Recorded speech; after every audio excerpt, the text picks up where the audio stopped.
আগেও আমরা যে জিতলাম তখনও তো আমরা অনেক মজা করলাম, বাট সেইভাবে আসলে পাবলিকলি নাচানাচি আমার এতটা পছন্দ না। যতটুকু আছে না যে খুশির মোমেন্টে আপনি নিজেকে ধরে রাখতে পারেন না, এরকম কিছু তো দেখতে। এই যে দুই দলের সাপোর্টার কিভাবে মেইনটেইন করেন? বেশি ফুল টাইম পার্ট টাইম।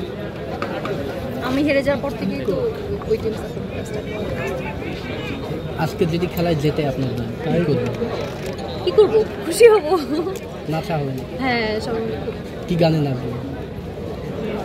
সেটা জানি না, ওদের যে থিম সংটা সেটাই। এর আগে কখনো খেলায় নাচা হয়েছে?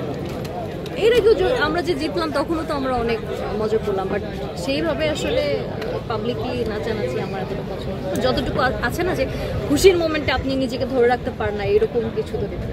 এই যে আপনি অনেক ভালো খেলেছেন কিন্তু শেষ পর্যন্ত ফাইনালে দেখতে পারেনি, কি ব্যর্থতা মনে হচ্ছে? আমার মনে হয় যে আসলে একটু আন্ডারস্ট্যান্ডিং এর প্রবলেম ছিল, আদারওয়াইজ সবাই অনেক ভালো খেলেছে। পার্সোনাল লাইফে কখনো ব্যক্তিগতভাবে কোনো খেলোয়াড় হওয়ার ইচ্ছা ছিল আপনার? আমি আর্চারি করি, সো আমি আর্চারি প্র্যাকটিস করি, ওটাই ভালো।